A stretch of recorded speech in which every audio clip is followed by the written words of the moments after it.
The Bouquet by Wallace Stevens. Of medium nature, this farouche extreme is a drop of lightning in an inner world suspended in temporary jauntiness. The bouquet stands in a jar as metaphor, as lightning itself is, likewise metaphor, crowded with apparitions suddenly gone, and no less suddenly here again, a growth of the reality of the eye, an artifice, nothing much, a flitter that reflects itself. One approaches simply the reality of the other eye. One enters home, the place of meta-men and para-things. And yet still men through meta-men, still things, though para-things, the meta-men for whom the world has turned to the several speeds of glass, for whom no blue in the sky prevents them as they understand and take on potency by growing clear, transparent magistrates, bearded with chains of blue-green glitterings and wearing hats of angular flick and fleck, cold with an under-impotency that they know. Now that they know because they know, one comes to the things of medium nature as meta-men behold them, not choses of provenance growing in the glue, but things transfixed, transpierced, and well perceive the white scene smoothly argentine and plated up, dense silver shine in a land without a god. Oh, silver sheen and shape and movement of emotion through the air, true nothing yet accost itself to self. Through the door one sees on the lake that the white duck swims away, and tells the water tells of the image spreading behind it in idea. The meta-men behold the idea as part of the image, behold it with exactness through beads and dewy bearings of their light-locked beards. The green bouquet comes from the place of the duck. It is century-colored and meal-floored and ripe of a dolce atmosphere and four of lofty scenes, but not of romance.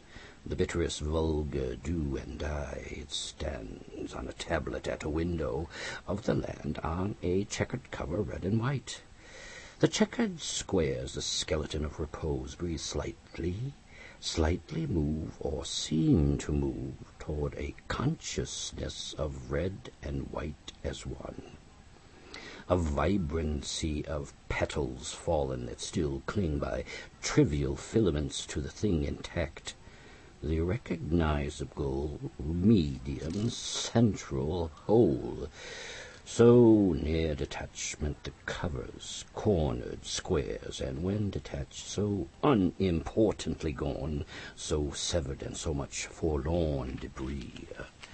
Here the eye fastens intently to these lines and crawls on them, as if feathers of the duck fell openly from the air to reappear. In other shapes, as if duck and tablecloth and the eccentric twistings of the wrapped bouquet exacted attention with attentive force. A pack of cards is falling towards the floor. The sun is secretly shining on a wall. One remembers a woman standing in such a dress. The rose, the delphinium, the red, the blue, are questions of the looks they get. The bouquet, regarded by the meta-men, is quirked and queered by lavishings of their will to see. It stands a sovereign of souvenirs, neither remembered nor forgotten, nor old, nor new, nor in the sense of memory. It is a symbol, a sovereign of symbols, in its interpretations voluble, embellished by the quickness of sight when in a way of seeing seen, an extreme, a sovereign, a souvenir, a sign of today, of this morning, of this afternoon, not yesterday, not tomorrow, an appanage of indolent summer, not quite physical, and yet of summer the petty tones its colors make, The migratory days, the doubling second things, not mystical, the infinite of the actual perceived, a freedom revealed, a realization touched, the real made more acute by an unreal. Perhaps these colors, seen in insight, assume in the eye a special hue of origin, but if they do, they cast it widely round.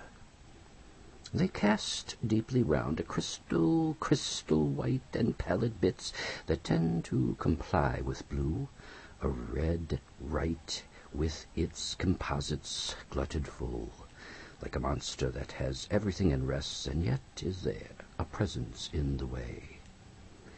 They cast closely round the fracture of the thing, tuned, parathing, the rudiments in the jar, the stalk, the weed, the grass he flourishes, the violent disclosure trimly leafed, lean lark spur and jagged fern and rusting rue, in a stubborn literacy and intelligence, the prismatic sombreness of a torrent's wave.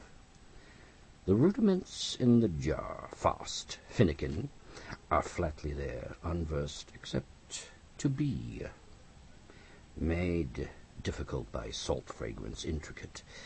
They are not splashings in a penumbra. They stand, they are. The bouquet is a part of a dithering. Clouds gold of a whole appearance that stands and is.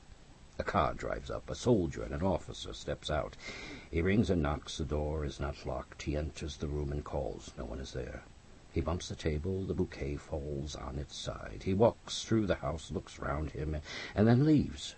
The bouquet has slopped over the edge and lies on the floor.